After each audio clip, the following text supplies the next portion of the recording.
saya Roma Ulu Edukasi dalam program Belajar Itu Menyenangkan. Saya ucapkan terima kasih buat teman yang sudah like, yang sudah komen, terima kasih. Dan yang belum, jangan lupa untuk klik lonceng dan subscribe supaya video saya selanjutnya teman-teman tidak ketinggalan. Terima kasih, langsung saja. Check it out.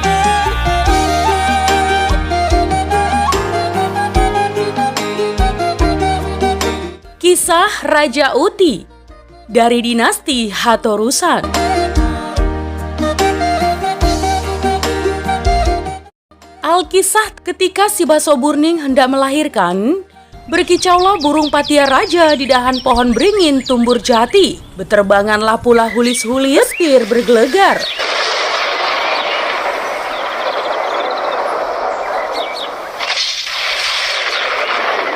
Tibalah waktunya.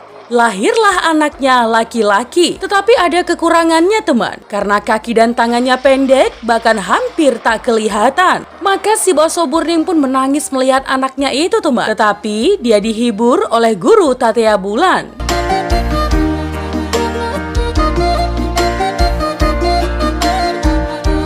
Ya, mereka pun membesarkan anak itu. Dia cepat besar dan berbicara, tetapi tidak bisa duduk. Dia hanya tidur-tiduran seperti miok-miok. Itulah sebabnya disebut si Raja Miok-miok. Yang lainnya menyebut si Raja Gumeleng-geleng. Setelah si Raja Miok-miok besar, dia meminta kepada ibunya si Baso Burning agar diantar ke puncak Gunung Pusuk Buhit. Ya, biar dia bisa martonggo atau berkomunikasi dengan mula jadi Nabolon.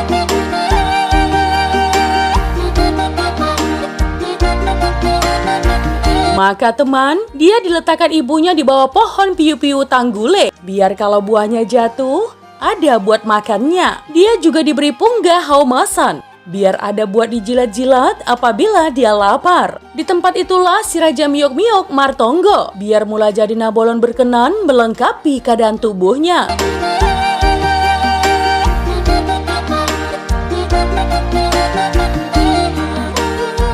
Ya, mula jadi Nabolon pun meluluskan permintaannya teman. Tangannya dan kakinya pun makin panjang. Tetapi tumbuh juga ekor seperti ekor bajonggir. Dan ada pula kulit tipis menyambung ruas tangan dan kakinya seperti sayap kelelawar. Nah teman, si Raja Miok-miok kemudian martonggo. Kenapa dia bernasib seperti dulu?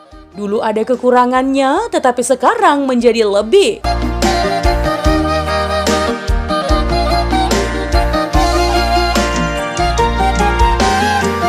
Ya, mula jadi Nabolon menjelaskan bahwa tubuhnya harus seperti itu supaya dia tidak bisa bergaul dengan manusia, karena dia akan menjadi malim yang dapat meneruskan permintaan manusia kepada mula jadi Nabolon dan menyampaikan pesan mula jadi Nabolon kepada manusia. Itulah sebabnya dia digelar Raja Hatorusan atau Raja Uti.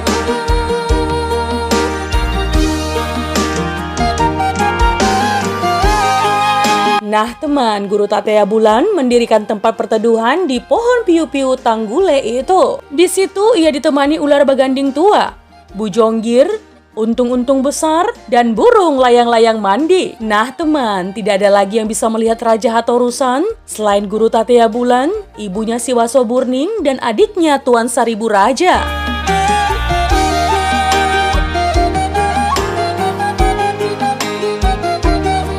Lebih lanjut teman, Saribu Raja mencari Raja Uti sampai ke puncak Pusuk Buhit dan dia melihat sudah ada istrinya yang bernama si Boru Lindung Bulan. Borunya Tuan Batara Guru. Maka diberitahukanlah kepada Saribu Raja bahwa nama Raja Uti sudah diganti mula jadi Nabolon menjadi Raja Hatorusan, Raja Sohaliapan, Raja Sohalompoan.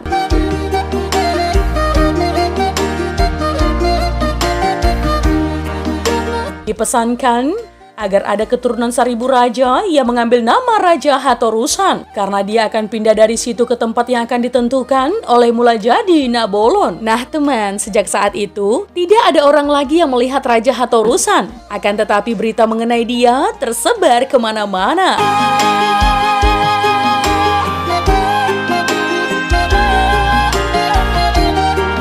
Ya, dia disebut tidak bisa mati dan tidak bisa tua. Setelah tiba waktu yang ditetapkan mula jadi Nabolon, Raja Uti pun terbang atau pindah ke ujung Barus, yang juga bernama ujung Aceh, karena persis di perbatasan Aceh dan Barus, di tengah-tengah Aek Uti kanan dan Aek Uti kiri.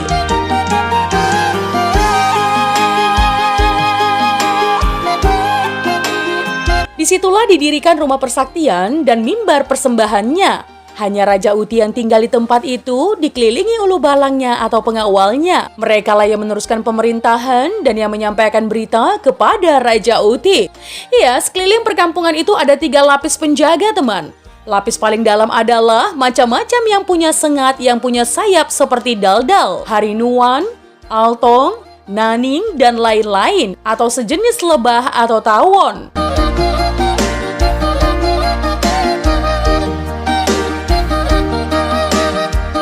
Lapis kedua, binatang-binatang berbisa seperti kala, lipan, bermacam-macam ular berbisa, dan lain-lain.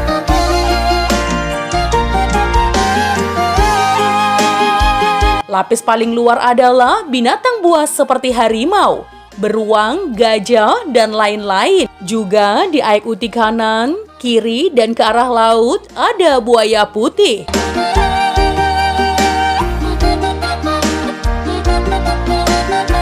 Ya, tidak ada orang dalam kerajaannya itu yang bisa melihatnya. Akan tetapi berita mengenai Raja Uti tersebar kemana-mana. Semua orang dalam kerajaan mematuhi perintah dan pesannya. Jika ada bencana, kemarau panjang, penyakit, maka Raja Utilah utusan Martonggo kepada Mulajadi Nabolon.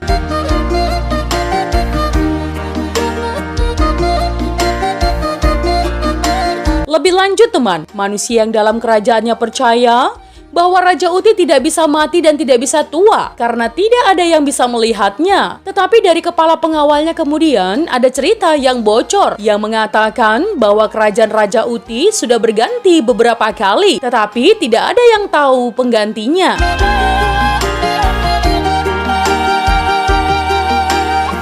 Yang pertama, Raja Miok-Miok atau Raja Hatorusan. Raja Uti I, istrinya Borulindung Bulan. Yang kedua, Datu Pejel, Raja Uti II. Karena cepat meninggal, kerajaannya digantikan istrinya yang bergelar Raja Uti III. Yang ketiga, Datu Borsak Maruhum, anak Datu Pejel yang kemudian menjadi Raja Uti IV.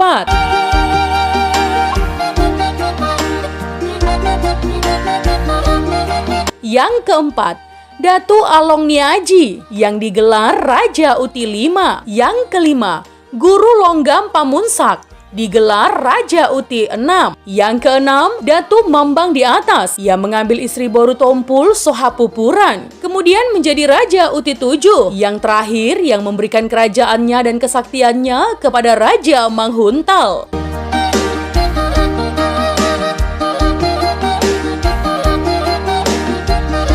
Nah teman, itu tadi adalah Raja Uti dari dinasti Hatorusan. Jika ada kesalahan dalam penyampaian sejarah, mohon dimaafkan ya teman. Untuk kritik dan saran yang membangun, langsung saja tinggalkan di kolom komentar. Menjadi bijak, menjadi cermat itu penting. Terima kasih teman.